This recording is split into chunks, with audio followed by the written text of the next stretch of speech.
Hey everybody, it's Cindy over at paper.old.new. Thanks for stopping by my channel and spending some time with me today.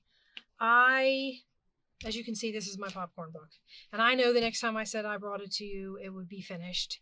And as you can tell, it does not have a cover yet. It has, however, been sewn. This is going to be a hidden spine.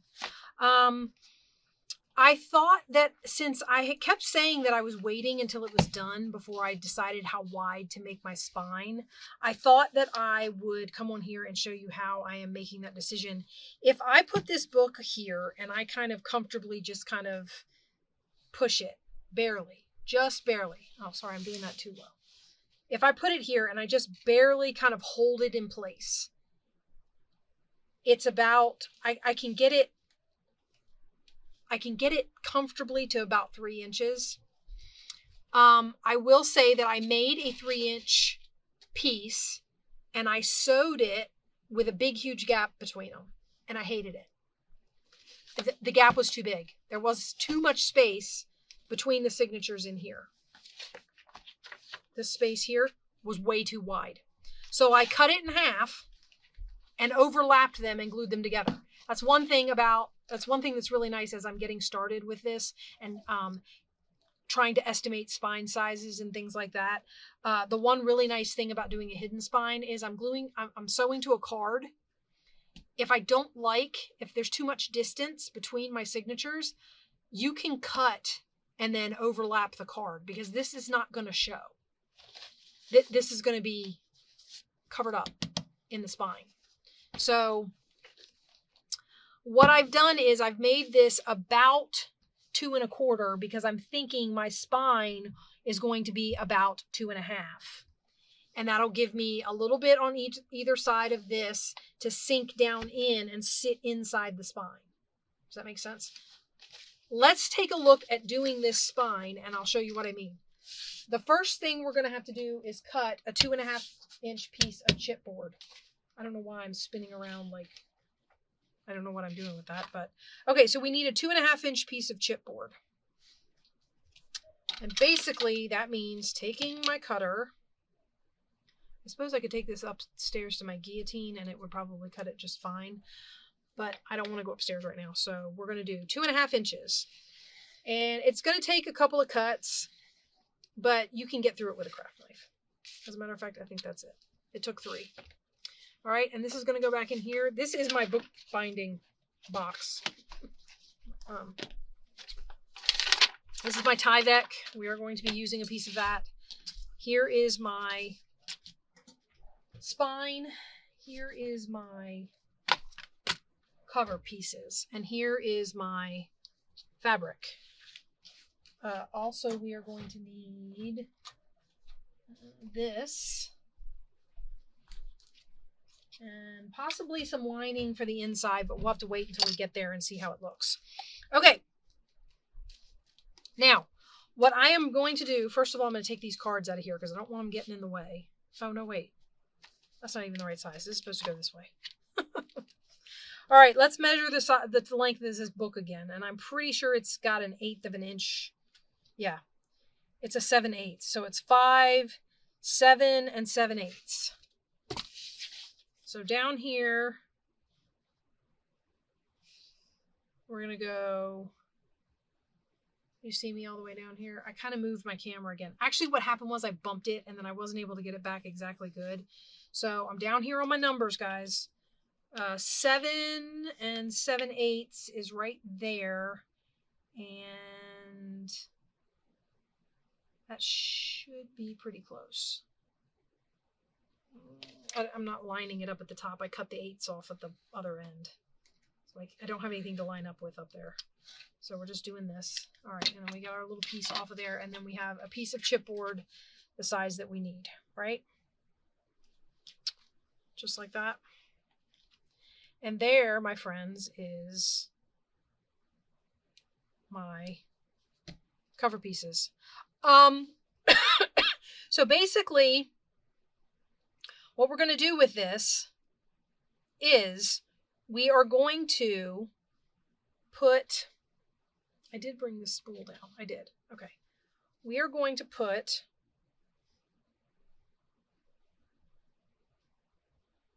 a piece of Tyvek, and then a piece of fabric. And then the spine.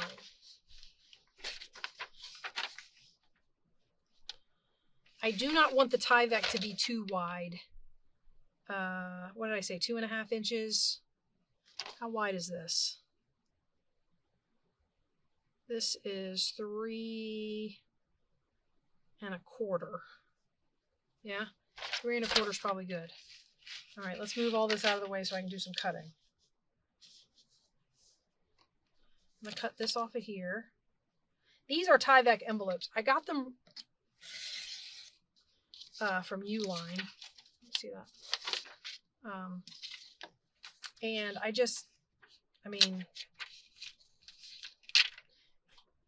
got a box of like 100 of them or 500 of them.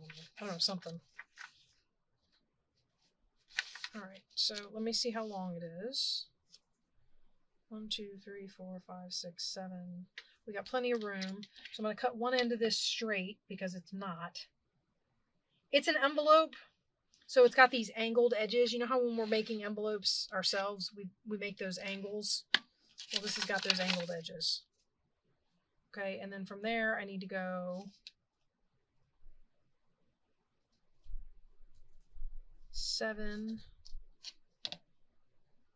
And you know what? I'm going to make it 7 3/4. Just so I have a little bit that where it doesn't go all the way. So I don't have to worry about it accidentally sticking out the top, if you know what I mean. Okay. So basically, my thought for putting this together is, again, let's put them on right, is I will put this here like this, and I'll put this here like this.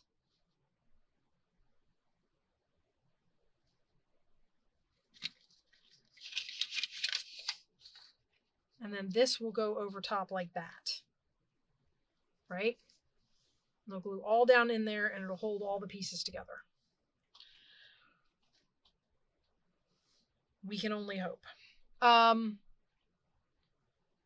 other thing that you might do, and this is obviously completely and totally personal preference, is you might put a piece of cardstock on the outside underneath whatever you're going to cover it with, just as added enforcement. Now, that's not a necessity, but if you want to do it, you can.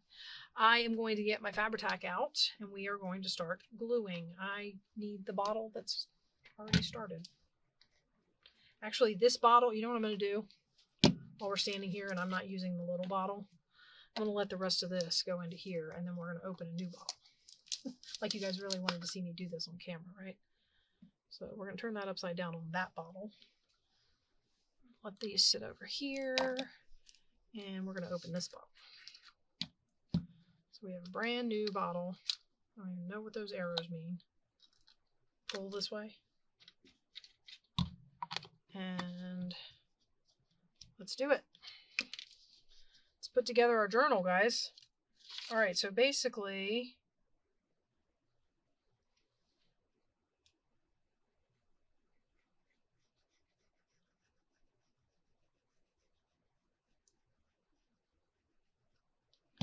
right up along there,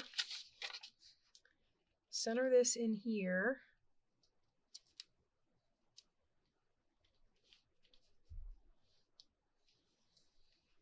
And glue that down on there. Where's my rag? Okay. All right, and we're going to do the same thing. While I've got this spaced, I'm going to do the same thing to the book on the other side of the spine. And then I can just glue the spine in between them. I can flip it over very carefully and glue the spine in between them.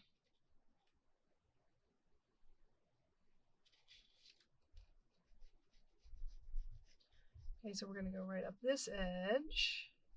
I want to make sure we have the right gapping, which we don't. Okay, so let's hold this. We're going to put our gap here, our gap here, and then we'll lay it down. Just, of course, this side's going to move. No moving. All right, so like that. Now, of course, none of this is going to be perfect, and no worries. It's a junk journal. See, like my fabric isn't wide enough. I made my Tyvek too wide. Which means I got to figure out how to cover it up. All right, let's get our tool down. And I'm going to cut a piece of this off. We're going to cut it right here at this red line. Probably not real straight, but okay. And then down in here, where the spine is going to be, I'm going to go ahead and put glue. Because I haven't decided whether or not I'm going to cover up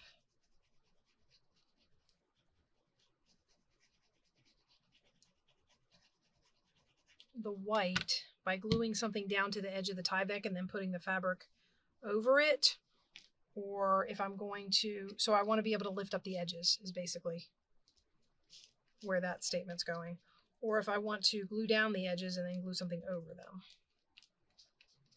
I'm thinking I'm going to lift up.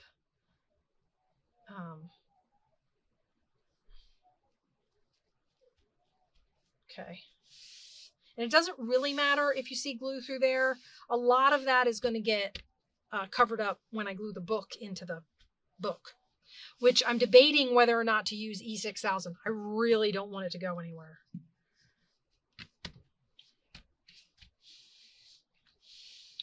All right. So now that's glued in. We can take this and flip it over, and that should not be attached. It's kind of attached. Okay, and basically what we can do is we can put glue on this and glue it to the middle of the thing.